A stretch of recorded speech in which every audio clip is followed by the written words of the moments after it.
Hello again. One of the things that you will notice is that I have a bunch of little altars set up around my space because for me, ritual is a big part of the painting process and it's a big part of who I am. A little bit of every day is spent in ritual and meditation. It's spent with my materials. It's spent with engaging in the joy that is actually brought to me by those things. So this one, while it's where I keep most of my brushes and my materials, paints and things like that, it is also a little bit of an altar. This was the final muse painting from the Color of Woman 2019 teacher training program that I did last year. And she is my artistic muse. She's who I am when I am fully embodying my creativity with all of the red thread that connects her heart, her mind, connects the symbolism of myself in the studio, the people that are both people and candles that light my life. So they're part of the joy of the entire process. Besides intuitive painting, I also do muse paintings and help people get in touch with their inner creative goddess, if you will. So I just figured I would explain what we're looking at here since I've scooched us over to have a look at some of the materials we might be working with. As you can see, I've got a bunch of my brushes here, and they are everything from actual sable paintbrushes, very fine, soft, they're very flexible, they're great for when you're getting into some of the later parts of the painting process and you want to make smaller marks, or they can be used during your first few layers even, where you're just dabbing colors on, which I will show you. All the way to these ones I call scrubbies. I discovered they're actually called scrubbies, who knew? But I've always called them scrubbies because they're a little bit, you can hear it, they're a little bit stiff and rough. These ones are done with boar bristle, so they're quite hard, but they're great for if you want to spread color without having a lot of moisture, or if you really want to rub into a certain spot, you can get in there. So these ones, and you wouldn't do that with your sable brushes because it would destroy them. So you have, usually I'll have like a few of these guys and then a few of the finer brushes. You'll see later on in the process, I'll also use some flat brushes, which are thin and flat, and when you wet them down, they get quite pointy. And those ones I'll use for everything from doing fine lines to larger sweeps of color to different patterns. I've also got, these are fun, you can get them at any hardware or dollar store. Super simple. They are literally just a foam brush. And I'll show you a lot of the different marks and things that you can make, different patterns that you can do with those. And then we've also got just your average, I buy them in sets of like 5 at a time until they're completely destroyed, and then I get new ones because they're super cheap. And they're just your basic hardware store paintbrushes. They're not anything super special. I use these for when I'm doing large areas of color or washes where you have to like spread the color out thin. They're quite handy. So it's good to have a wide variety of brushes. I mean, I've collected these over a long time, and I also have a lot of extras and duplicates because I have workshops here in the studio. So I usually have a lot of extra stuff on hand, which I don't imagine you will. But like I said, I don't always paint with paint brushes either. You'll notice that I'll use my fingers a lot. Found objects are also quite fun. So one of the things you might want to do as we go through the process, there's some more of the studio in behind me there. One of the things you might want to do when you go through the process is go out, especially since now we're all kind of stuck to our own yards and gardens.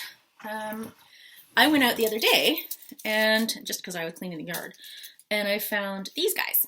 And these actually are narcissus seed pods. I didn't realize they made seed pods, but I found them where my narcissus grow, my irises, and yeah, they're really cool looking.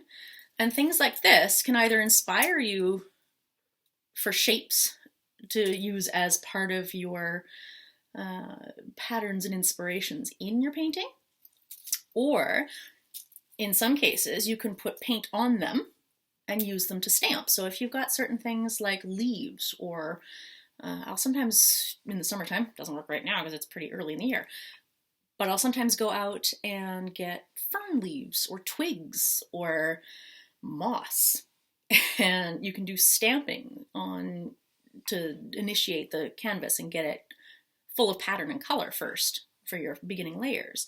So it's quite interesting, some of the things that you can find out in the yard. And right now, it's good to get ourselves out of the house a little bit when we can, because, you know, we're all kind of stuck inside a little extra right now. And I also have asked you to have either canvas or paper. So I'm just going to scooch us this way. This is my canvas that I'm going to be working with. This one is 70 centimeters by 90 centimeters, and it's a good size. I usually try to go bigger, especially when I'm doing videos to show. It's a little bit easier for you to see what I'm painting if, you know, it's bigger. But you can use any size that you like, anything that feels comfortable for you. You can do multiple paintings if you want to. Another good tip is to have a couple on the go at a time, because sometimes you'll have leftover color. So you can put that color on another canvas and have that one be like your sort of a compost painting, which will, after a time, also become a painting too, but that way you're not wasting color, you're still using it for something. If you have a palette, it's good to have for paint. I tend to use, because I do a lot of framing, I tend to have a lot of bits of glass lying around. So for a lot of my workshops, what I've done is I've wrapped masking tape around the edges, and people will just apply their colors right to these guys. And what happens is you can spray it with water and keep your colors wet.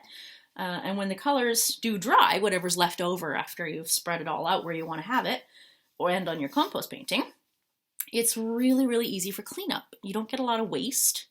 It doesn't get washed down the drain because I have a well, so I don't want to wash that down my drain. So you just let it dry, give it a couple sprays, wait about 2 minutes, and then scrape it off with one of those flat scrapers like this guy. One of those, and you just scrape it off, and it comes off really easily. So if you're going to be doing more painting, handy. Just any broken frames you have, just pop the glass out and use it, because it's super handy. But you can even use a piece of paper, you can use an old book, and then when you do collage and stuff later, you can use the pages from the book that you've applied blobs of paint to as part of your collage. So there's a lot of creative ways that you can use this stuff and keep using it so that you don't have a lot of waste. So make sure you think about your materials and what you're using, and sorry, I had an itchy nose. And then it'll give you a little bit more time to think about how you use different objects and how you use materials in different ways in the world. This is just a regular spray bottle that I like to use quite often. I tend to put, again, bringing in ritual, one of the things that I tend to do is I put a little bit of sandalwood oil in it. So it not only cleanses the energy from any previous layers that perhaps were a bit darker, it smells really good, which is nice, and it helps to rebalance my own energy while I'm painting, so that even if I get distracted, or the puppy starts barking, or Zelda wants to come in, his cat sister, then I can refocus. I take a deep breath, breathe in the scent, maybe put my hand on the canvas, and just rebalance my energy so that that ends up being more of an easy transition back into creating. Some of the other things that I have that I use quite frequently lying around are foam rollers, things like that, again, for doing large areas. I keep, it looks silly, but I keep caps from things, just random stuff, and I use those as stamps as well, so that's another strange material that you'll see just kicking around. So besides paintbrushes and things, they're good to have on hand. Sleeves from old paintbrushes, which I dip, and then it makes like really nice little circles if you want to have like a circle pattern in some spots. When you get sushi, and you get those little tubs with like soy sauce or sauce in them in general, keep them. Save those bad boys. Because you can mix a color, pop the lid on, and instead of it lasting a couple hours, it'll last you a couple days. So when you're working on a large surface, it makes life a little easier. And what else do I have floating around that I use regularly? Loads of things. I've got paper. You can see I've organized a lot of my smaller tubes of paint and hung them because it's just easier to find everything. I used to have them in a bin, and it ended up being, you know, you're digging through there like a starving raccoon and can't find anything. So I've switched them to hanging them up, and it's so much easier now. I've got spray paints, which in the summertime when I do outdoor workshops, we use those outside. For using stencils, you can put a leaf up against your canvas, use some spray paint around it, and it will leave a beautiful pattern, so it's quite fun. There's a few different things that I do with that. Oh, one thing that I would like to note is that the colors that you're going to use a lot, like I don't use black, but well, I do sometimes, but mostly what looks like black on my canvases is actually Payne's Gray. So I have a big one of this and a big one of white because it makes life easier. You don't run out as often. And since you use quite a bit of it with mixing other colors and things like that, you don't have to worry about running completely out of it while you're trying to do a painting. All right, so I will end this video here, and I will come back and I will do